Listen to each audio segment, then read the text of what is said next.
Mm. Good morning and happy tip of the Grand Sound Advice coffee cup to you. It is Thursday, June 17th, day I talk about what's a voice artist do. And it's just interesting how things align and things happen. Um, I'll cut microphone here in the studio, see if that helps my boominess. Um, a couple times this week I've been asked about what does it take to be a voiceover artist. I had one person ask me if I could help them get started, and the answer was yes. So I just thought I'd touch on some of this today because it's certainly an interesting business to be in. Understand, I think, first of all, more than anything else, let's not even talk about vocal and microphones and blah, blah, blah. If you are not wired to run your own business, you're done right now. Okay. It's um, voice artistry as a business is a business. It's no different than deciding to start a landscaping business and you hate mowing and have hay fever. Just not a good place to be. But if you do not like the scary parts of running your own business, finding your own work. I don't want to do the marketing. I just want to do the voicing. Well, okay, then you better be lucky because it takes work just like any other business. At the base of this is a business. It is not about talking for people and getting paid. It is a business. It is a business that requires capital. It is requiring time. There are days when I could do 8 things, probably more. And I always told people as I mentor businesses, you always get paid to make the big decisions, not what to spend $1 million on. You've got that handful of 8 darts. What are you going to throw them at today? Time, time, time, time, time. And you just blew an hour of your day. That's why the 8 darts, right? And it takes more than 8 hours.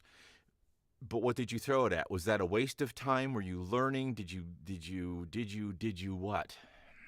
That's the hard part. That's the hardest part. If you're done with that decision, go do something else now. You don't need to watch the rest of the video because if you don't like the vagaries of having your own business and not knowing when the next job is going to come in and sitting here hope an email comes in, who do I call? How do I track? It's a lot. So there's we go. So let's talk about some basics this morning. Voice. I am complimented often about my voice. Oh, you've got a great voice to listen to.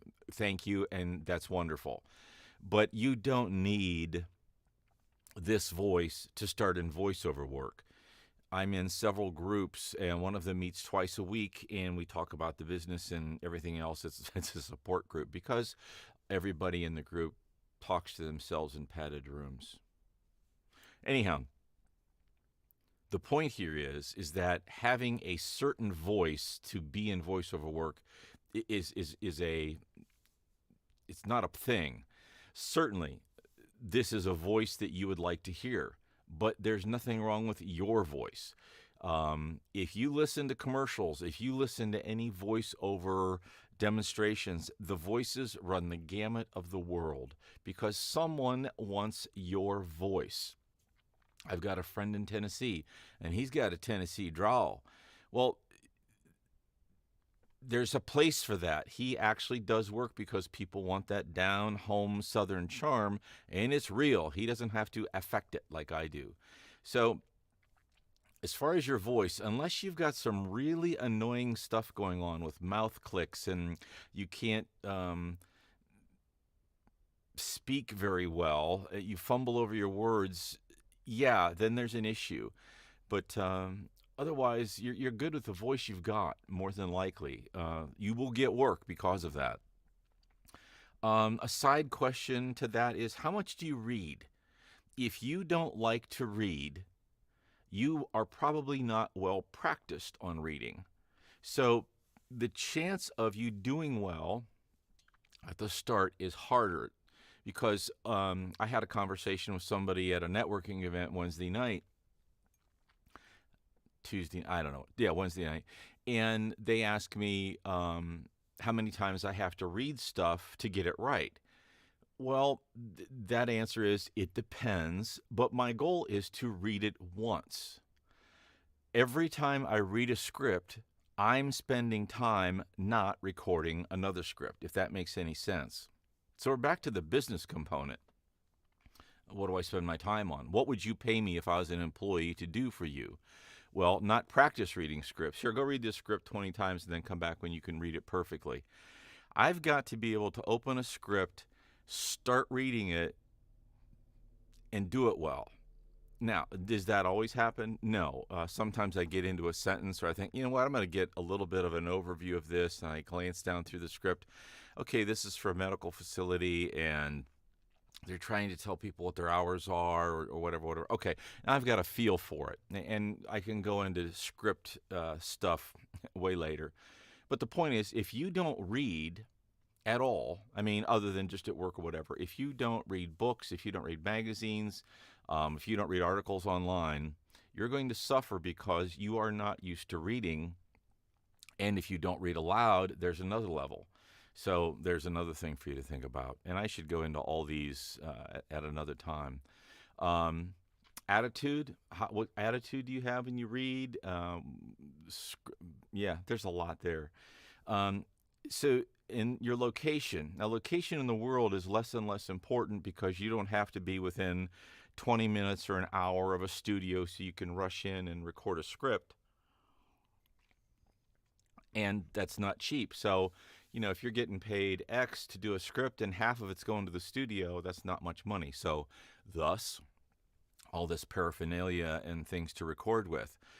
But location is more about where's your house? Is it in a place that's even quiet? Do you live in a mobile home? I'm not being facetious. I did in Florida. There is no way that is qualified for voiceover work. It just is. There's no walls, right? What is your location? Where in the house? Where in your domicile? Where are you going to record? Do you have a room that is that quiet? Do you need a whisper room? So there's a lot of things about the location, but they're not stoppers. The first ones I told you about are things you better have nailed down pretty well. But if you can find a quiet place in your house, I know a gal that started her voiceover business literally in a laundry basket filled with foam, and she covered it and she talked into it, which killed a lot of the sound. She got work and she got paid. I think she's beyond that now, but there you go. However, if you have an open room with big hard walls and a little USB mic and you get vibrations and stuff, it's going to be hard for you to get work, and you're going to have to learn a lot of audio processing, and you may or may not get all that out of there. So the location, and then I just talked about equipment. Again, I know people that have started with a $60 USB mic, and they got work until they could do more. I'm fortunate that I've got a lot of history in tech, and I knew about this stuff and how it works a little bit, enough to get going. And so I've spent several $1,000s on treating my space. Behind this green screen that looks black to you are sound panels that absorb. Hopefully you can hear that this is good quality sound. So I may take the next couple Thursdays and talk about each of these subjects separately.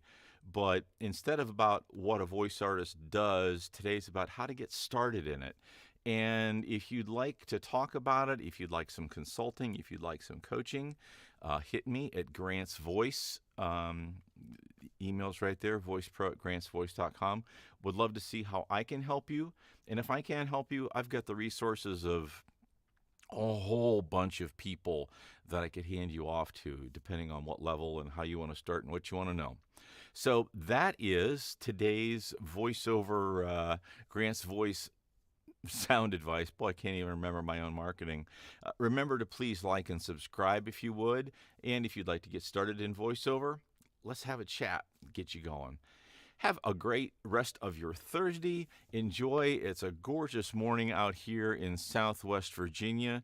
It's a little chilly this morning. Somebody turned off the sun during the night, I think. I don't know what happened there. So anyhow, bit of this. Anyhow, I hope you have a great Thursday. Enjoy.